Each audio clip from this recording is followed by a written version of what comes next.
If you ask me, what does it take to be happy, and give it you one word: progress. Progress equals happiness. The secret to your success is to go all in and commit to your Michael Jordan level genius. Whatever you want to make better, you better make sure you measure it more often.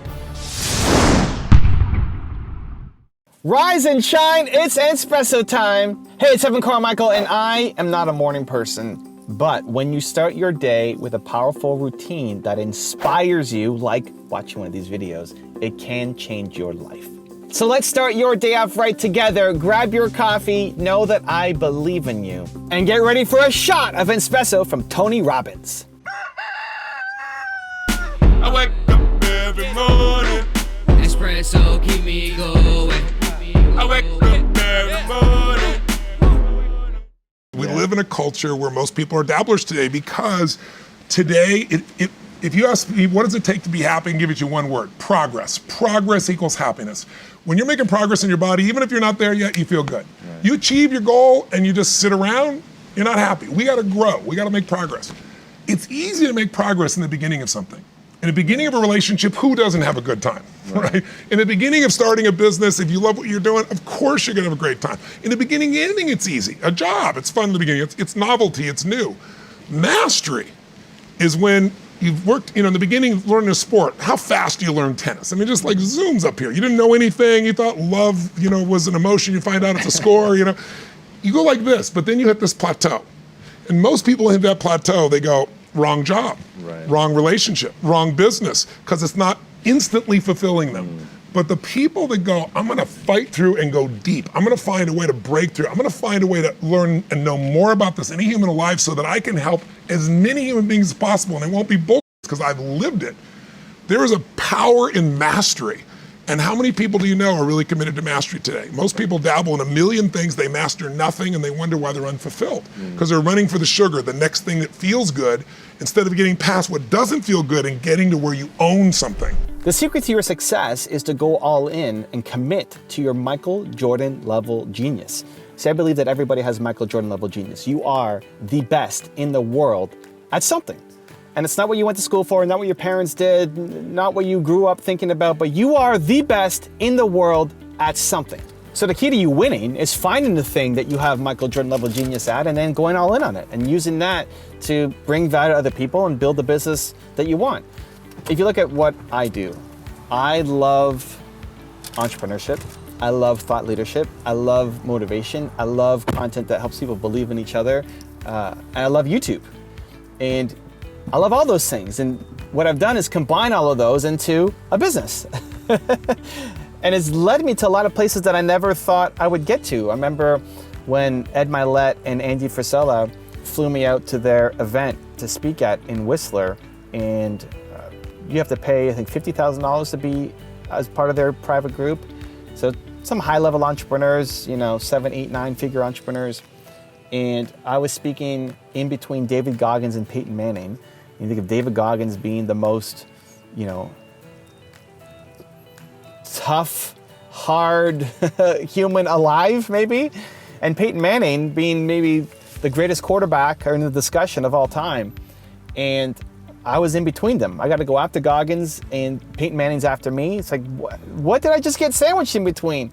And I had a lot of insecurities, a lot of doubts, a lot of fears, like, wow, I don't belong in this group. Why am I on stage with these two guys? But then I realized, with the things that I'm doing, I am that. I am that good. Goggins and Peyton Manning are not going to get on and talk about YouTube strategies, marketing strategies, thought leadership strategies. They don't know anything about that stuff. But I'm great at it. It's what I do. It's what I'm the Peyton Manning of. And it still feels uncomfortable to even say that, but it's true. That's my Michael Jordan level genius, and I've worked to master it. And the key thing is figuring out all of the things that you love and you're great at and combining them. That's how you have success. Committing to mastering those things. I think we get pulled into other people's versions of success and what other people want us to do, and you spend most of your life. Think about how much of look at your week, look at the past week, the past 7 days of your life. How much of that time did you spend working on the thing that you're great at or you want to be great at?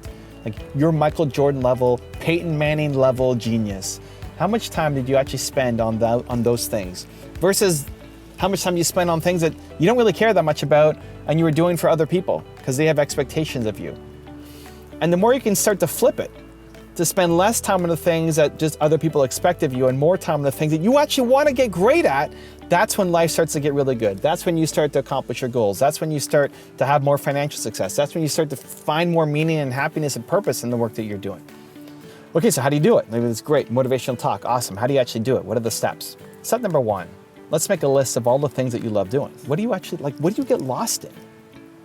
I can make videos. I like making videos. I love entrepreneurship. I love thought leadership. I could talk for hours and hours and hours and never get bored. I can do a speaking gig and then spend 5 hours in the hallway and just lose track of time, forget that I have to go to the bathroom, be running a fever, not even notice it.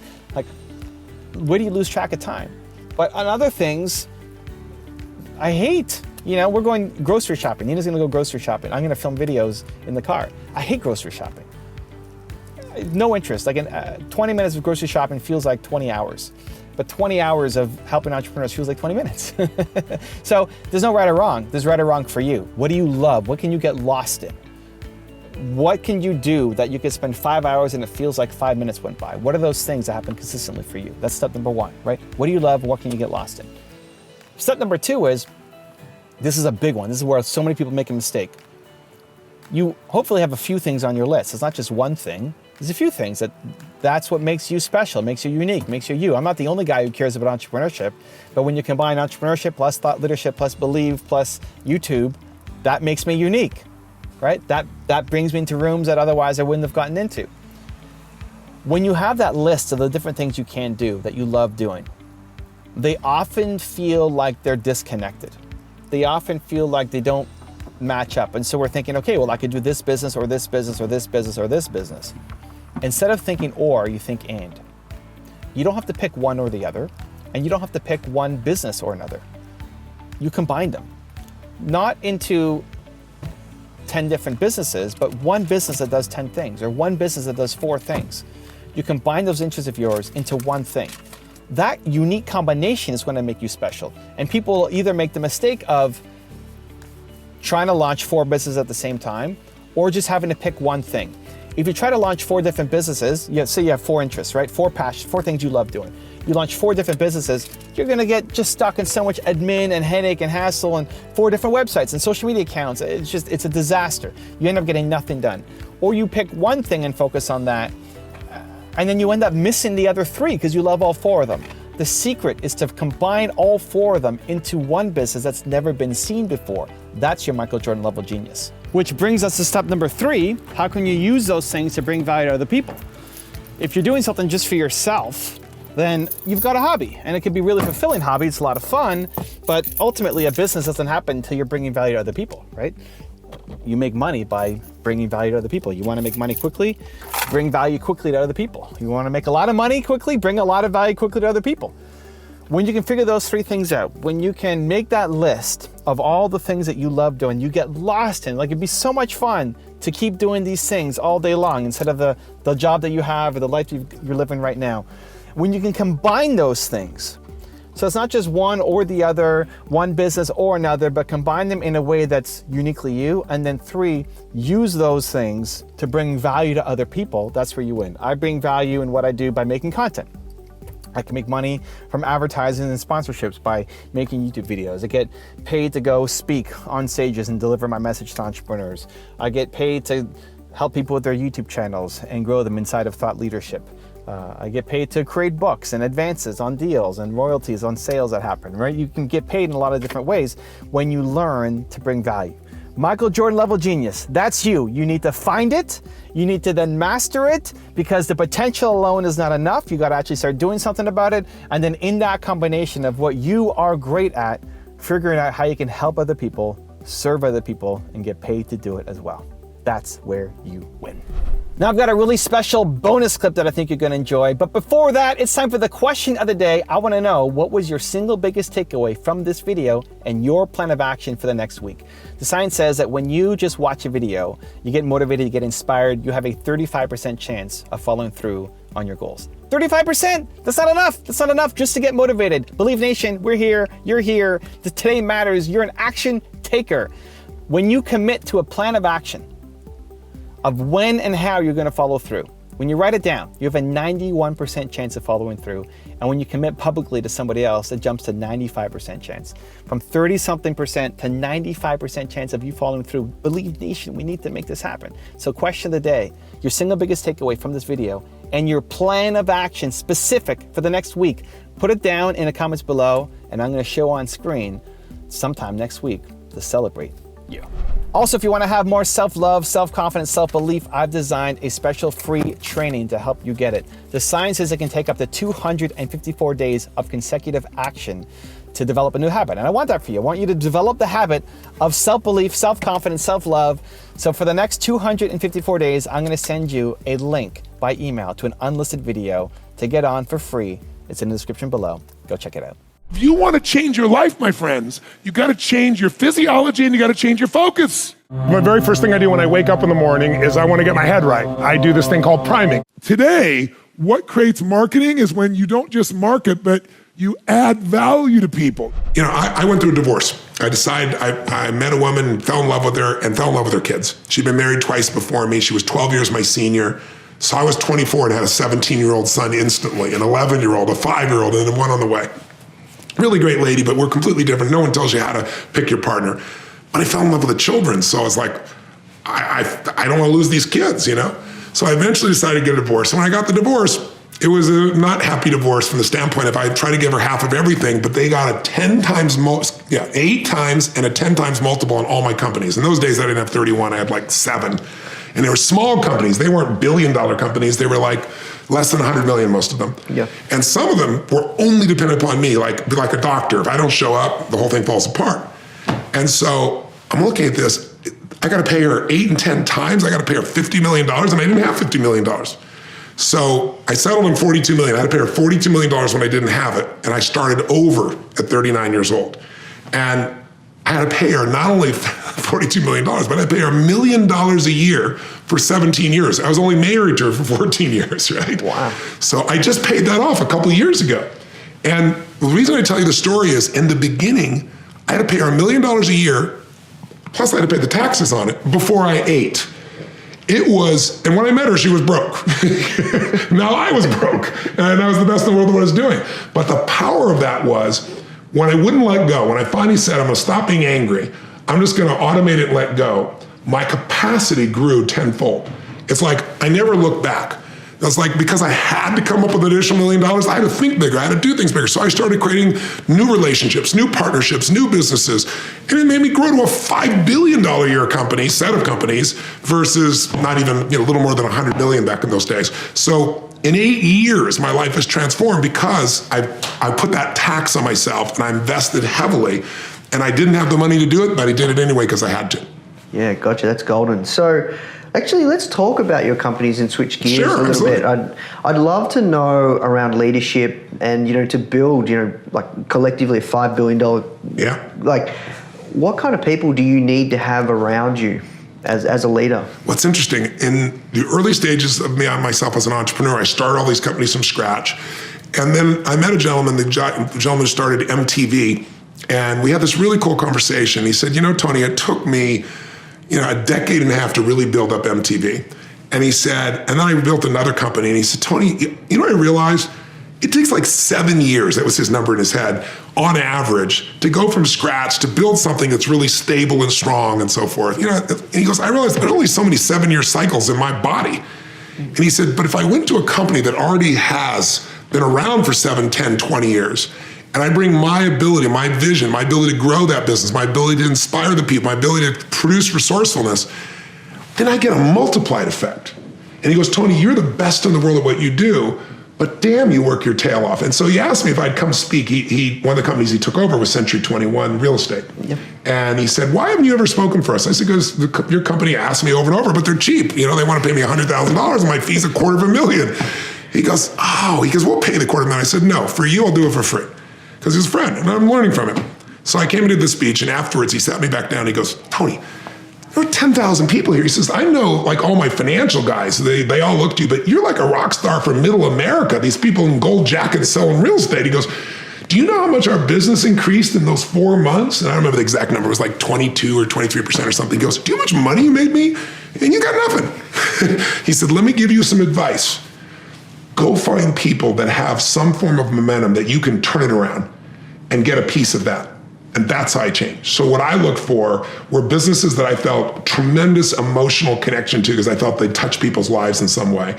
And I looked for partners that were geniuses, but where I could bring my own genius to it, where 1 + 1 = 5, or at least 3, not 2.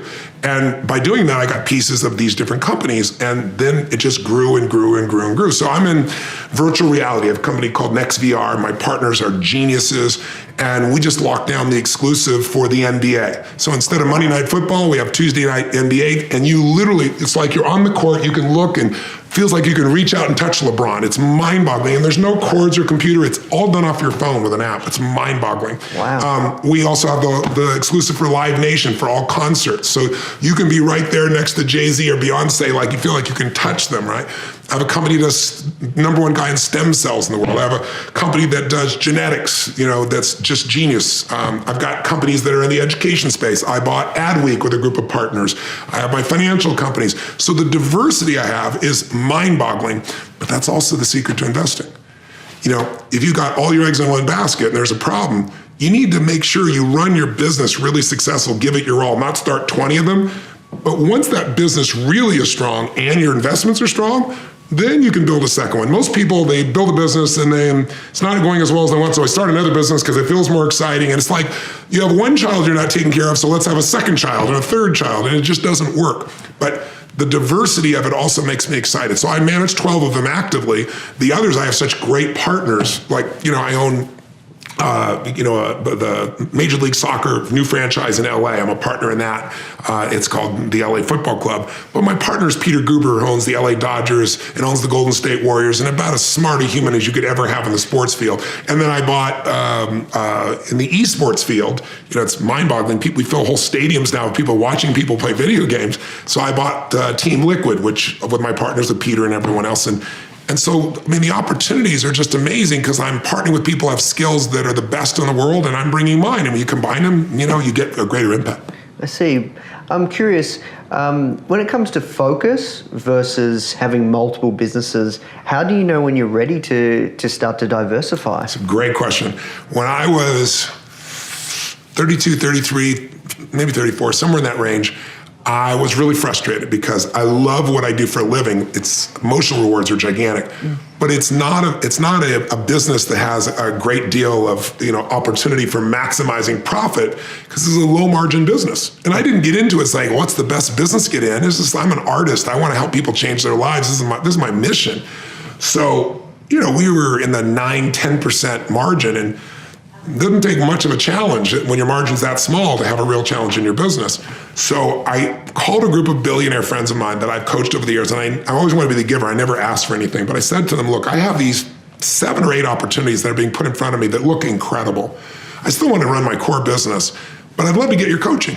I've coached you guys. Would you be willing to coach me just for a couple hours? So I brought them all here in New York, had this incredible meeting I'll never forget. And I decided I wanted to add value, so I introduced them to each other. They all knew of each other. They're all kings of titans of business. Some were friends. And then I said, so let me share you the good, the bad, the ugly of my story. And so I told them my entrepreneurial story from the very beginning, no money, the ups and downs, the near-death experiences. And I was watching their eyes get this big because a lot of them, they didn't start businesses like that, right? Some of them started businesses by getting $1 billion loan, one guy, right? He was able to do because it's financial backing. And so I could see them getting more and more tense. And long story short, at the end, they're like, stop. You shouldn't do any of these opportunities. They're all wonderful opportunities. You got to go back and maximize your business. You haven't maximized your business.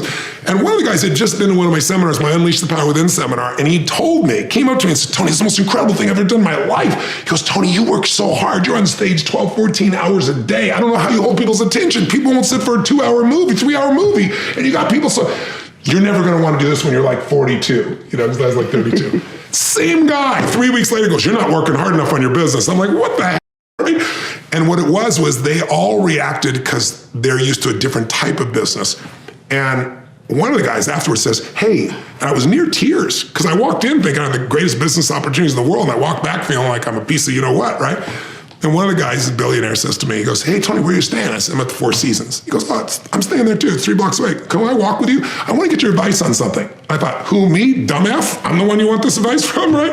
And he says to me, I'll never forget, he goes, Tony, he owned Fruit of the Loom underwear company. He goes, I got an offer. Make me about $1.9 billion. So I gotta decide, do I sell the company?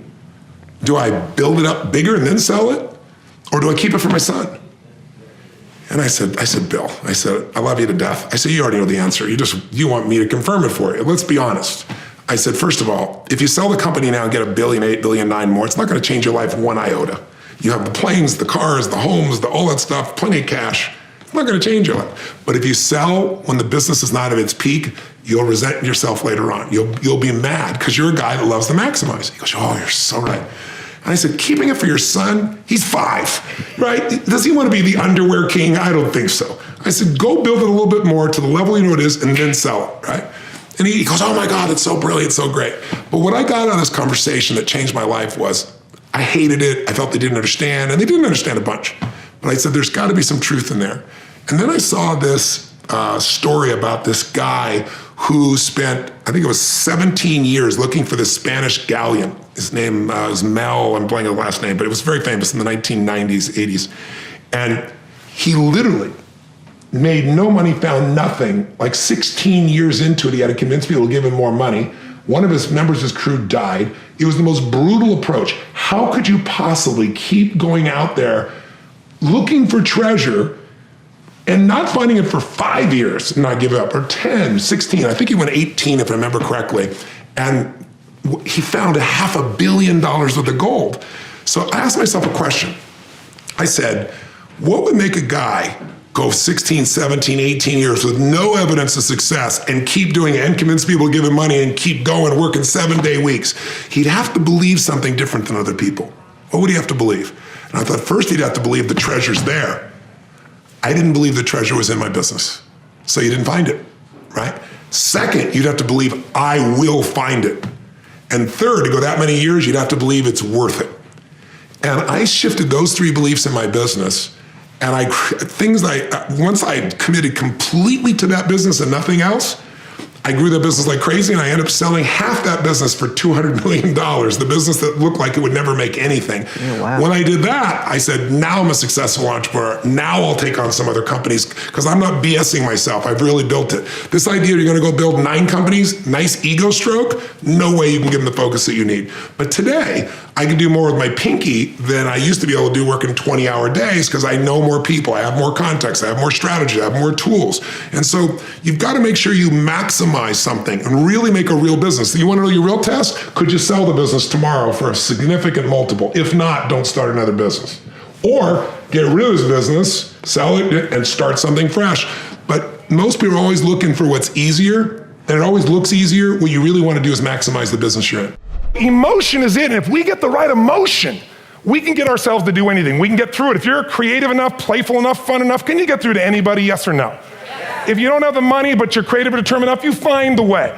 So this is the ultimate resource, but this is not the story that people tell us, right? The story people tell us is a bunch of different stories. They tell us we don't have the resources, but ultimately, if you take a look here, flip it up if you would.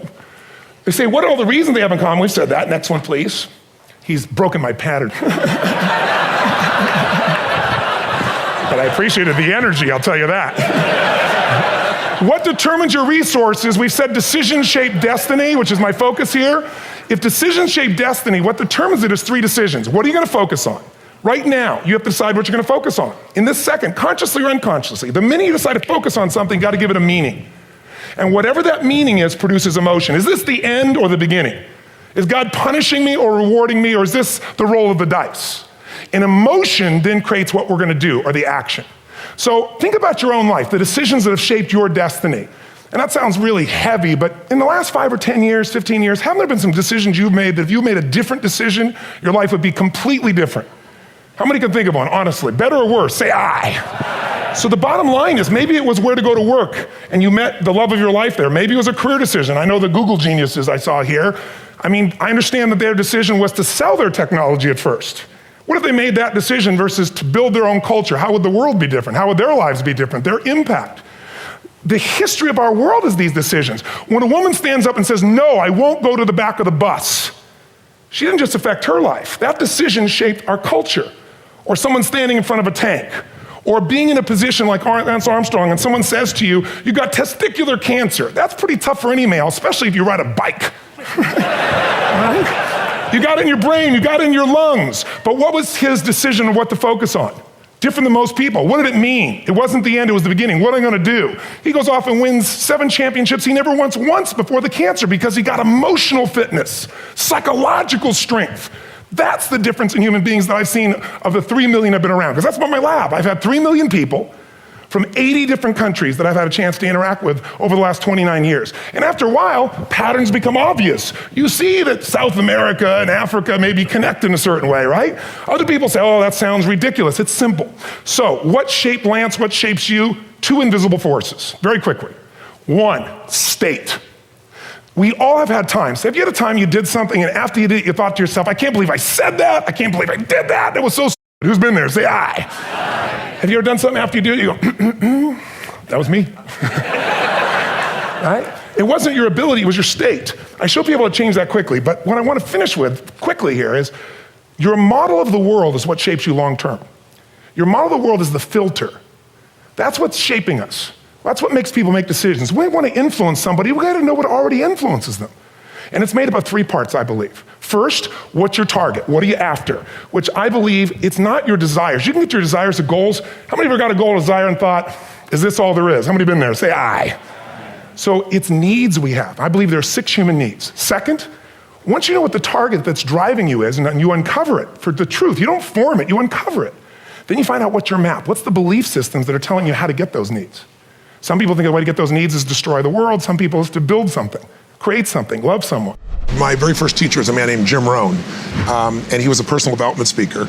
And he had this 3.5-hour seminar he would do that I went to when I was 17 years old. I was already reading books. I was obsessed with wanting answers. I want to know what made the difference in the quality of people's lives. Not because I was intellectually interested, but because I grew up in a really tough environment. I had 4 different fathers. There was a lot of, my mom was a great human being who loved me dearly, but she, abused both alcohol and prescription drugs, so she was very physically abusive. And I was, believe it or not, 5'1" in high school. I was a little guy, so I got the beat out of me pretty regularly for things that I didn't do anything to do with. And so it made me try to figure out what made her work, what makes life work. It made me more of a practical psychologist. And the modeling concept came because Jim Rohn used to have this phrase, he said, success leaves clues.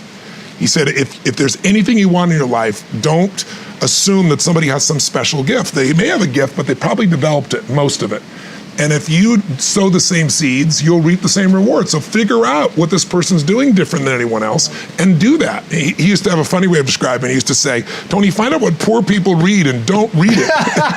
It's like, because he said, that's the fabric they're trying to build their mind from. Find out somebody who's successful, wealthy, not just financially wealthy, but somebody who's rich emotionally and spiritually and physically and financially, and find out how do they live their life differently? What are the things they believe? What are some of the daily disciplines that they're a part of? And so really early on, I got obsessive about wanting to have all the answers. So I said, I'm gonna read a book a day. Because I figured, a person takes 10, 15 years of their life, they pour 2 or 3, 4 years into this book, and you absorb in a few hours, literally a decade's worth of life experience. And I'm into compressing time. So I didn't read a book a day, but I read 700 books in the area of human development, psychology, physiology, all in my first real 7 years of reading, right, my youth. In high school, I was Mr. Solution. You have a problem, I have the solution. Especially if you're a girl, I was especially motivated. I could really help you with your boyfriend. The most important thing first is if you're gonna succeed in business, you have to know who your ideal client is. Who is the client that is your ideal, that if you built your business on that, it would grow. If the economics of the economy dropped, they'd still buy from you. That's the person you want to cherish, you want to fall in love with. You don't want to fall in love with your product, you want to fall in love with your client. And you want to know more about them than anybody else. Because I always say life is the dance between what you desire most and what you fear most. So if you can expand your desires and break through your fears, you expand your life massively. So for the people that are really watching, I think the more you know about those needs, if you can do more for them than anybody else, then you go to the second piece, which is add more value than anyone in your industry. If you do more for others than anybody else, and you don't just do it for a day or a week or a month, you do it, like I always tell people, most people overestimate what they're gonna do in a year, but they underestimate what they can do in a decade or 2 or 3. If you do that year after year, the word spreads and you start to build a brand. And if you do that for a decade or more, you can start to actually dominate the industry. So you gotta know everything about them, you gotta add the value, and you gotta find an irresistible offer. Tom's Shoes, irresistible offer. He took a product, quite frankly, product's not very good at all, but the offer is really great. Now, if I buy and wear these crappy shoes, you'll get another pair and you'll give them to someone who doesn't have shoes, I'm in. And now a bunch of people, they're doing it with glasses and things of that nature. Or 99 cents on iTunes. I mean, people are getting everything for free. Why should I buy it? Better fidelity, easy, clear, but only 99 cents. That offer. Zappos, right? Tony Hsieh is a good friend of mine. He comes up and he joins the founders and they're living in this little house up in San Francisco and they're totally frustrated. We're spending all this money and we're trying to sell women's shoes online and it's not working. How come? Well, they got to try them on. And well, they aren't doing it because they don't want to spend the money on shipping it. And Tony Hsieh changes the offer. He says, look, we're going to let people order as many shoes as they want. We're going to pay for all the shipping. And if they don't like any of them, we can send them back and we pay the shipping back. Now, if you're the investor in the company, what do you say to that? Are you crazy? We're going to go bankrupt because you don't understand our ideal customer, these women. They have a different relationship to shoes than you and I do. Women say shoes equal happiness. A woman could put on one shoe, she's one woman. She changes shoes, she's another woman, right? And he said, they're going to get these shoes and we're going to pay to get them there. They're not going to send them back 99% of the time because if they like the shoe, even if it doesn't fit, they'll convince themselves it'll fit in the future, right? And when I talk about this in like big seminars, women are laughing, raising their hand, going, yeah, high five, and it's true. And he built a business he sold for $1.2 billion, and he still runs it because he wasn't doing it for the money. He loved building the culture and doing this, but he came up with that irresistible offer. So know more about them. Make sure you add value massively. Have an irresistible offer. It'd be 3 things I'd start with. And if I gave you a 4th one, throw it in, you better know your numbers. Right? I do these boot camps and I bring in a guy that's just a genius who gives them like an MBA in 5 hours. It sounds like an exaggeration, but it's not. He's done billions of dollars of the deals and he teaches them how to know their numbers because most entrepreneurs, that's not their skill. They're good at marketing or creating a product or innovating or selling or whatever. But the financials is why most people die because you don't want an accountant, you need a CFO. And yet when you're a small company, you can't afford a CFO because they're like, $400,000. What's different about a CFO than an accountant? Accountant just puts the numbers in the right columns. He'll tell you, oh, you have this much profit, and you go, yay, and then you find out at the end of the year, there was no cash. Profit and cash are not the same thing, and you go, oh my God, what am I gonna do? So understanding your numbers and understanding that profit is a theory, right? You can have big profit and no cash. You have to understand how that works, and you gotta just take the time to get that skill so that numbers become intelligence. Because if you have the right numbers and you know what they mean, now you can make better decisions. You make better decisions, you're gonna win.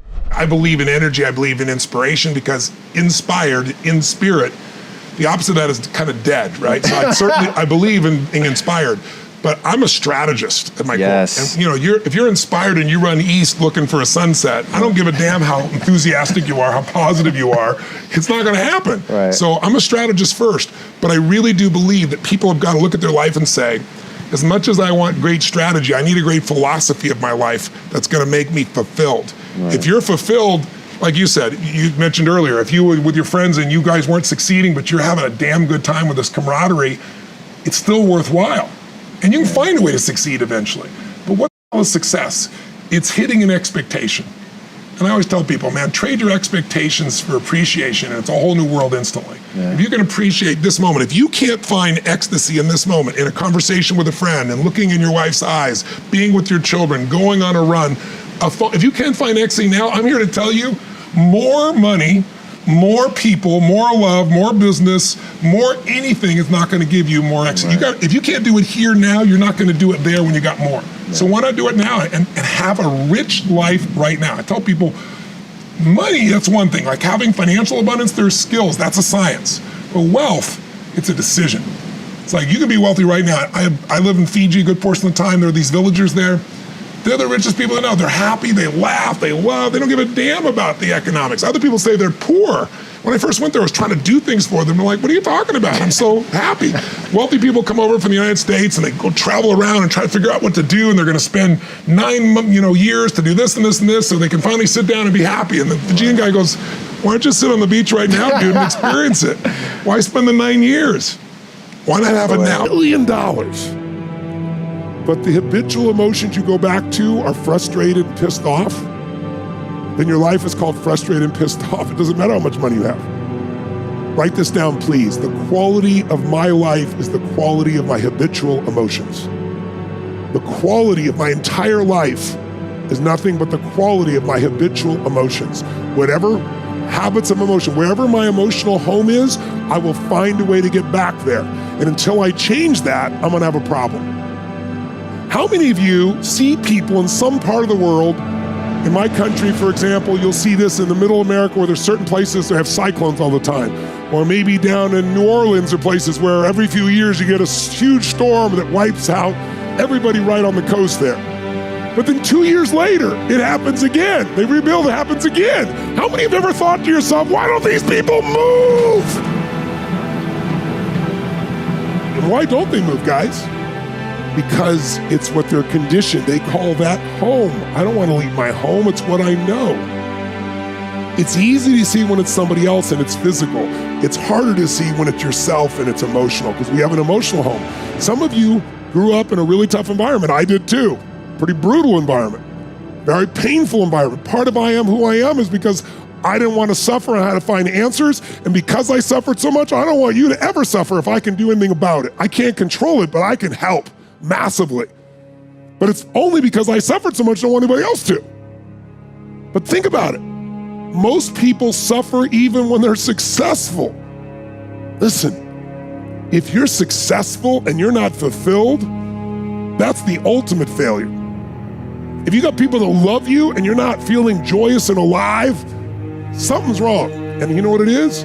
You got an old home you're used to. Maybe the home you're used to is not a very happy home. It's a home of worry, a home of frustration, a home of anger, a home of feeling everything is unjust. And so you find a way to get back home using whatever the environment you can use. How many of you know somebody who's always pissed off about something? How many of you know somebody who is always worried? How many of you know someone who's not really funny, but they think they are? And they crack themselves up telling jokes. How many know someone like this who cracks themselves up and they laugh so much that even though it's not funny, you find yourself laughing too? These people have different emotional homes. Some people's home is anger. They'll always find something to be angry about. It's what they're used to. It's their conditioning. So even when the storm comes in and messes up their life, they go right back to that same. Wouldn't it be nice to upgrade your home, your emotional home where you live? What if you could live every day with a vast majority of the emotions you had were joy and gratitude and love and appreciation, even in the middle of COVID, even when somebody does something unjust, compassion, playfulness. What would that feel like if you were in those states every day, 90-95% of the time? When you weren't, you got out of it quick.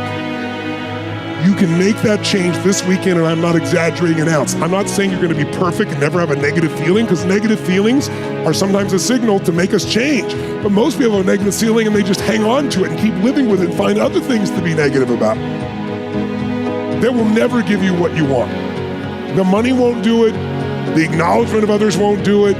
Everything you think will do it will not do it. Only one thing will do it. You drawing a line in the sand and making the most important decision of your life that you're gonna live in a beautiful state no matter what.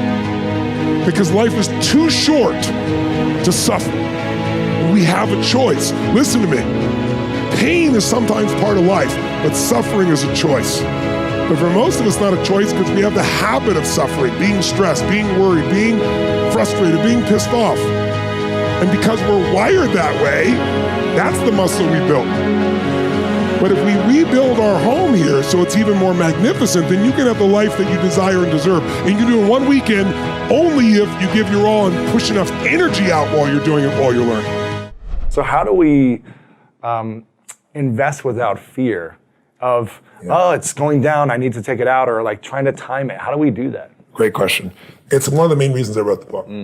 I always tell people, if you just read the second chapter of the book and nothing else, it'll change your life. You can do that with multiple chapters, but that chapter is really about teaching people that winter is coming. Yes. We all know winter's coming, right, to coin a phrase, but that winter is the best time on earth. And I know that's counterintuitive, and I don't mean like being a positive thinker. I mean pure facts. So in the book, I take you through 10 facts. I'll give you a couple of them right now. Yep.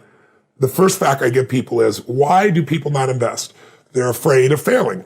If you're a millennial, right? So you grew up witnessing 2008 when you were still relatively young. How old are you now? 33. Okay, so you were what, 27? What? 2008. Yeah, 27, I guess. Yeah, 27, 28 years old. So you're a young man, and you're watching the world melting down in front of you. Yeah. For most millennials, they are the first generation since the generation that went through the Depression that is not investing at the ratio they need to, even close. And they have more debt than everyone probably, right? With all the They have more loans. college debt than everyone, absolutely true. I have a friend that has $400,000 in debt, dental school. President Obama just paid off his debt 5 years ago while he was still president. No. I swear to God. Oh my gosh. It's mind-boggling. And he had a bunch of scholarships, but the last bit, it took him that long. So what I tell them is, listen, paying off your debt's not enough. You've got to become an owner, or you're always going to be in that place. So yes, pay off your debt, but here's what you need to know. You got to become an owner. You got to get in the game, but you got to understand the rules of the game. If you don't know the rules of the game, the old phrase is, when a person with experience meets a person with money, we know the phrase, the person with the money ends up with the experience, the person with experience ends up with your money, right? Yeah. So I teach people the rules of the game so they don't get screwed. But the most important thing is this. Winter's coming, but people react. So let's take last year. Last January, 2016, we had the worst stock market opening in the history of the stock market. Worst first, I think it was 10 days. Yeah. There was a drop of $2.3 trillion with a T. Crazy. Everybody's thinking the bear market's here, the market's over, the crash is here. I think the market dropped 800 points one day. And on that day, all the richest people in the world were in Davos, Switzerland, for the big conference that they do every year. And they went there, MSNBC went there, and everybody's, what are we going to do? And they said, let's go ask Ray Dalio. Now, your listeners may or may not know Ray Dalio as, if you're not in the financial business, probably never heard of him. You probably heard of Warren Buffett, but Ray Dalio's done more. You had to have a $5 billion net worth and $100 million to give him, or he wouldn't talk to you 10 years ago. Now, he doesn't give a shit how much money you have, he won't talk to you because he's got a closed fund. But they go and they put Dalio on television, CNBC, he's the king. What do we do? And he says, well, you don't need to panic. Corrections happen all the time. Yeah. But you need a strategy that when markets go up and down, you don't go up and down. And he said, I spent 15 years of my life to perfect such a strategy. All of my money's in that plan. And he said, it's called All Seasons, and I've never revealed it before, but I gave it to Tony Robbins. He extracted from me, and it's his book. So you got to go read his book. This is what he says on national television the day the markets are crashing. And that day, to give you an idea, which is the beginning of February, I think it was 9 days into February, the market was down 9% in the first 5 weeks of the year. His strategy, which he gave me, which has made money 85% of the time for the last 75 years. Wow. It's averaged a 10% return, just under, and the average loss, when at 15% loss, was 1.6. Right. So if you go to Vegas and you could spend 85% of the time make money, and when you made money it was 10%, your loss is 1.6, you go forever. His plan made 2% while the market was down 9%. So it was up 11% difference. Now, I'm not suggesting that's the only strategy to do. There's many. His is the smoothest ride with the least risk. But what it did was a combination of that, and then right after that, I interviewed Fed Chair Alan Greenspan. He was the head of our economy, the most powerful man in finance for 19 years, 4 presidents. He was there running. I was just with President Clinton this last week. He was the Fed chair for him. And I interviewed him for like 2 hours, or 3 hours off stage, 2 hours in front. And I asked him in the very beginning of this thing, I said to him, I said, look, if you could be put in the Fed today, what would you do? And he looks at me, and as I said, he leans forward and he says, resign. So I look at that and go, oh my God, I need to write a book that'll free people. So here's what will free you. Everybody's afraid of the crash. So here's what you need to know, 2 terms you should understand. Correction versus crash. Anytime the market drops from its high by 10% or more up to 20, it's called a correction. Right. If it drops 20% or more up to 80%, like in the Great Depression, then it's called a crash or called a bear market. Okay. So how often does a correction happen? How often do we have to be prepared for it? Since 1900, we've had a correction on average every year for 116 years. So when is winter coming? This year on average. It's like, how often does winter come? You wouldn't be surprised if it stormed and rained. Now, some winters are long, some are short, some are harsh, some are light, but winter always comes. So I wasn't panicked when this happened last year. I'm not panicked whenever it happens because I know it's supposed to be. Yeah. How long does it last? Average, 56 days. Okay, so just under 2 months. What's the average drop during that time? 14% over the last 30 years, 13.5 of the last 100 years. So I use the more recent one. 14% gets your attention, right? 14% you get a little gut check. Yeah. But here's what you need to know. 80% of all corrections never become a bear market. 80%. So all this fear, and what people do is what you said you did, is they see it, it's f***ing out, I'm losing money, I'm out of here, and they get out. The stock market never took a dime from anybody, only you can take it from you. You sold, that's why you lost. Right. Right? So if you look back and say, what was it like in 2008? I can remember vividly being with my platinum partners and saying, you see these $80 stocks? This is 6 months before the crash. I told them in April, I brought them to Dubai and I said, these stocks are going to go to 8 and some are going to go to $1. Wow. And by October, and I told them what to do, so they were able to get out. October, I go on the Today Show in October of 2008 and they go, Tony, there's been $3 trillion meltdown. Pump the country up. You got 4 minutes. like, ready to go. That's not what I do, first of all. And I said, that'd be a lie. I'm not going to pump up. At that point, the $80 stocks were 8. I said, some of those, I said, I'm not a market forecaster, but I work with Paul Tudor Jones, one of the greatest investors in the history of the world. In the biggest market crash in history, 1987, he made 200%. Wow. When everybody else was losing their entire life. And I've been coaching him continuously now for 24 years, every single day. Wow. So I said, I work with the best in the world. And they're telling me based on history in the 30s and history in the 70s, this $8 stock, some are going to be $1. And I remember the day in March of 2009, Citibank, which had been, I think, $70, sold for 97 cents. You could go and take your money out of the ATM. Yeah. It costs you more to take your money out than to own the bank, right? And then I told people it'll jump from 99 cents to $6, $10, $12 in a month or two, and it's exactly what it did, right?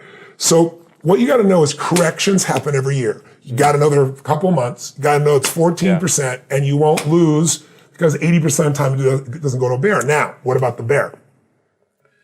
The bear market, it happens, to give you an idea, in the last 100 years, every 3 to 5 years. We've gone 8 without one. We're way overdue. Yeah. So in modern years, last 30 years, it's about every 5 years.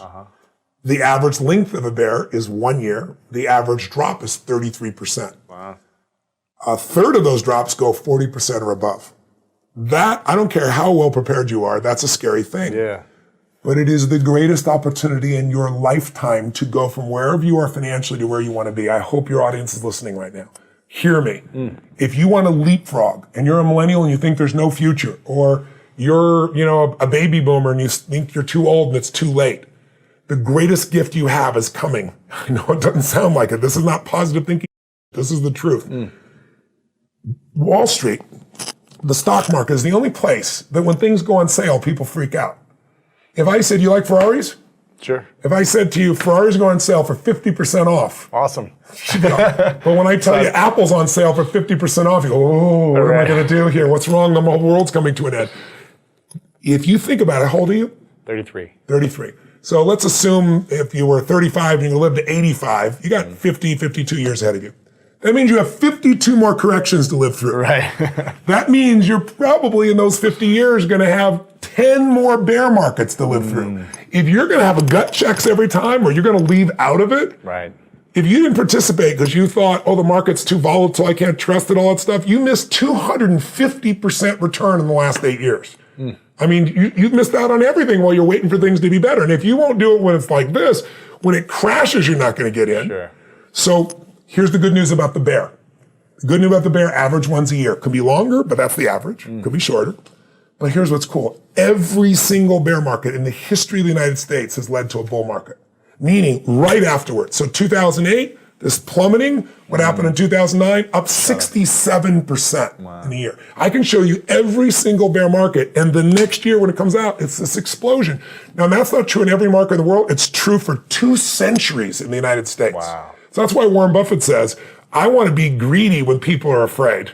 And I want to be afraid when people are greedy. If you remember 2008, he was telling everybody, buy. He was having the time of his life. Buy, everything's on sale. So what you have to do to become unshakable is turn, the metaphor I use is turn the snake into the rope. So is there something small you've done?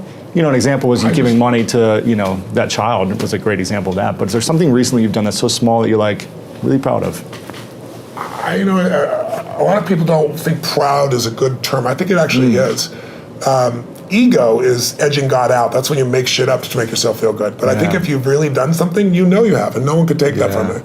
And so I'm proud of who I am as a man. I'm proud of the things that, what goes on when the camera's not on. And there are people around me all the time that will tell other people stories about what I'm really like. So I don't have to communicate that to people. It gets shared. So I don't know. There's so many things in life. I don't measure them as big versus small. Sure. My wife was somebody who would see one person and be thrilled, and I had to see 10,000. I think so. She's balanced it out for me. I feel like life is short, and while you're here, I want to have the most impact that I can. So I go deep and I go wide.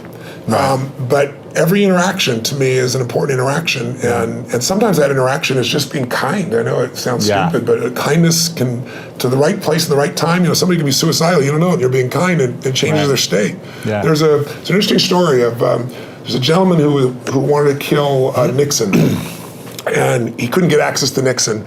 It's a true story. And so he wrote a journal, that's how we know the details of it, and he decided he's going to go after Wallace, and he's going to shoot Wallace, and he actually did do that shooting. And when they read his journal, it was fascinating. He didn't want to kill Nixon because he didn't like him or Wallace. He just wanted to be famous. He wanted to be worth something.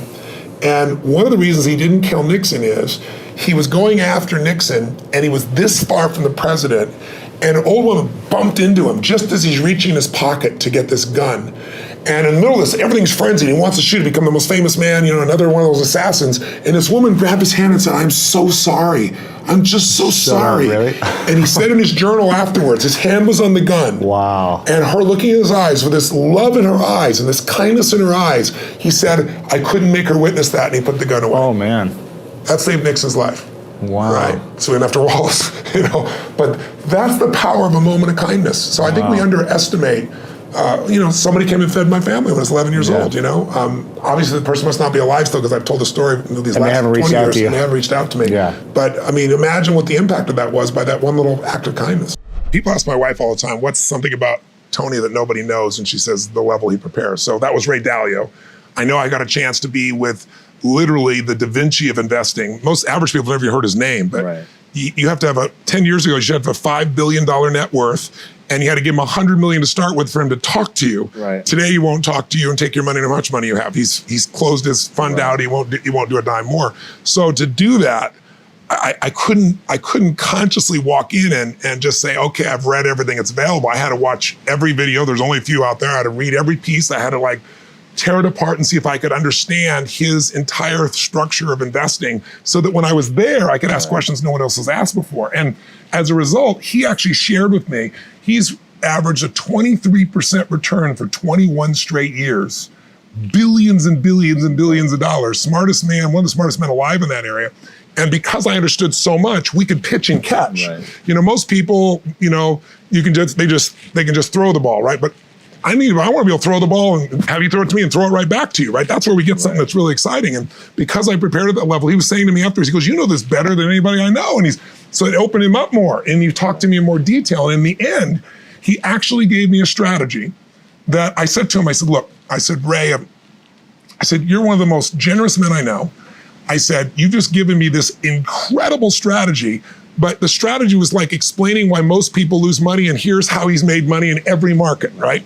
Pretty complex strategy. And I said, "The strategy's great, but it's kind of like you told me you want to build a chocolate cake, get some chocolate, get some sugar. You didn't tell me the amounts." I mean, the amounts are everything, right? Get the right amounts. And he goes, "Tony, I can't give you that. That's my secret sauce." And I said, "Ray, you can give it to me." He goes, "I can't." He goes, that's what I get, that's why, I get the money I do." I said, "No, you don't. You haven't taken money for 10 years.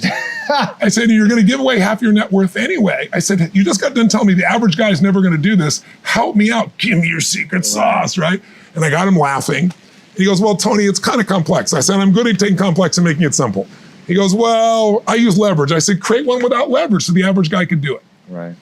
And then I got this chill down the back of my spine when he said, "Well, it wouldn't be perfect." I said, "Your idea not perfect is better than anybody else on earth." I said, "Right.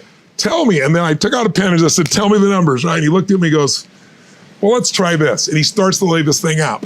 So when I'm done, I can feel vibration in my body. Like I got something nobody's got that I can give to the world that'll be extraordinary. And he goes, "Go test that." He goes, "No, when people talk about testing, they look back 5 years or 10 years. He said, "But the past doesn't equal the future that way. But if you were to test something over 75 years, the entire modern time of history, that's what you should test that formula. Back test it for 75 years, come back and tell me what you get." 85% of the time, it's for 75 years. Think of how much the world has changed in the last 10 years or 20 years. 85% of the time it makes money. The 15% of the time it didn't. The maximum drawdown in 75 years was not 20% like you've seen at 30 or 40, you've seen in the marketplace over the years. It's 3.9%. The average loss is 1.7, average gain is 10%. So if you could go to Vegas and you could be right 85% of the time, and when you lost, only lose, 1%, 1.7%, how you'd be investing a little bit, you'd be gambling a little bit, right? So he gave that to me. So I got those types of things because I was so prepared. And so when I go to do an audience, a big audience, like I do my Date with Destiny seminar, people do 20 pages of homework and I read all that for a couple thousand people. I won't remember their faces, I won't remember, it's in my brain. So when somebody stands up, something inside of me recognizes the pattern or recognizes this is the pattern that multiple people in the room need to deal with. And my brain clicks in and makes it happen. So I believe, garbage in, garbage out, as simplistic as it is, that if you keep putting unbelievable quality amount in, when it's time for you to cash that spiritual, emotional, physical, financial, business check, it ain't gonna bounce because you've been making deposits and you have plenty to give. You're not just winging it to see what happens. So I'm intense about that, but I also love it because I'm always growing too, because I'm always learning more than I need to teach anybody else. David Swenson, he took 1 billion, turned it into 24 billion in 2 decades, in 20 years. Just mind-boggling. $1 billion a year, right? Just think about that level of doubling. It's just mind-boggling. And I asked him, I said, what are the dials? What are the only dials we can touch? And he said, Tony, to increase your return, there's only a few things you can do. He said, you can make better selections of stocks. He said, you can have better timing. He said, and you can have better asset allocation. He said, the first two will never happen because the first two cost you money. Got to hire somebody, everybody's wrong on the timing. He said, asset allocation, which simply means dividing your money into different buckets. Some of those buckets are secure so that even though you think you're going to be a genius, you're going to make money no matter what. That money grows slower, but it'll always be there and it'll give you freedom for the rest of your life. There's a growth bucket, which is also a risk bucket. We forget that. Yeah. Because one of the things Ray Dalio taught me, he said, Tony, everybody invests in what they think they know. If you grew up with real estate, you're not a genius, but you made money in real estate because anybody can when real estate's growing up. You think you're a genius. You think you know stocks. Oh, you're a genius, in 1999, right? You're a genius in 2010 when things started to grow a bit. He said, whatever you invest in your lifetime, that area is going to drop 50 to 70%. There is zero exception. He can show you mathematically and he can show you historically. So he said, you have to diversify even though you don't want to. And you have to divide these monies up. So every one of them taught me different asset allocations. But the one that I think is the most valuable for anybody to really take advantage of is Ray Dalio's, because Ray Dalio's figured out, why is it in 2008, if your stockbroker, your financial planner said, we're going to protect you. We're going to put you half in stocks and half in bonds. Why did they both go down? You weren't protected at all. Same thing happened in 2000. And he figured something out. When you think you're in a balanced portfolio, you're not balanced. And the reason is stocks are 3 times more volatile than you'll find in bonds. What does that mean? It means when you think you're 50-50, you're 50-50 with your money, but you're not 50-50 with your risk. You're 95% at risk and 5% on the good side. That's why everybody loses. So he figured a formula because he said, look, someday I'm going to be gone. I want my kids to have the money long term. I want all the philanthropic things I'm doing to be taken care of. So he spent 15 years studying the markets and figured out, how do I design a portfolio that'll make money every time? Like if it loses money, it lost in 75 years, it's lost 1.6% when it's lost, but it's been right 85% of the time. If you went to Vegas and you had a plan that worked for 75 years and made money 85% of the time, and when you lost 1.6%, and when you gained more than 10%. The biggest loss in 75 years is 3.95%, less than 4. Wow. So why did people not make it in the stock market? Because when you take a 50% hit, they all say stay in. Nobody, the average person never stays in. If you look at the last 20 years, the average person, the stock market over 20 years, from 1993 to 2013, has averaged 9.2%. Pretty cool compounding. You double your money pretty damn quick doing that. But the average mutual fund investors made 2.5%. Why?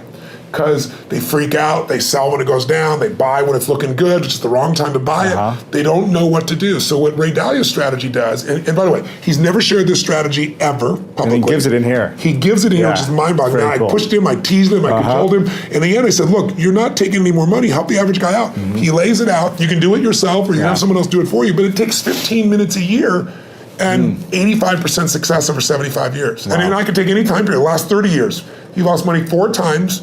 One of those was 0.003%, so it's really break even. So, and again, the most he ever lost, less than 4%, average 1.9%. Right. So if you're looking for a plan, I'd put some money there. Then the other money that I would do is I'd take some of that money and I'd look at what are the biggest trends. I have a lot of my money also in senior housing. And the reason is twofold. It's a demographic inevitability. There's this giant wave of baby boomers, and there isn't enough senior housing to take care of them.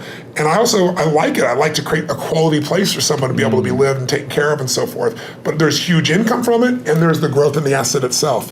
What should I be, going all in on?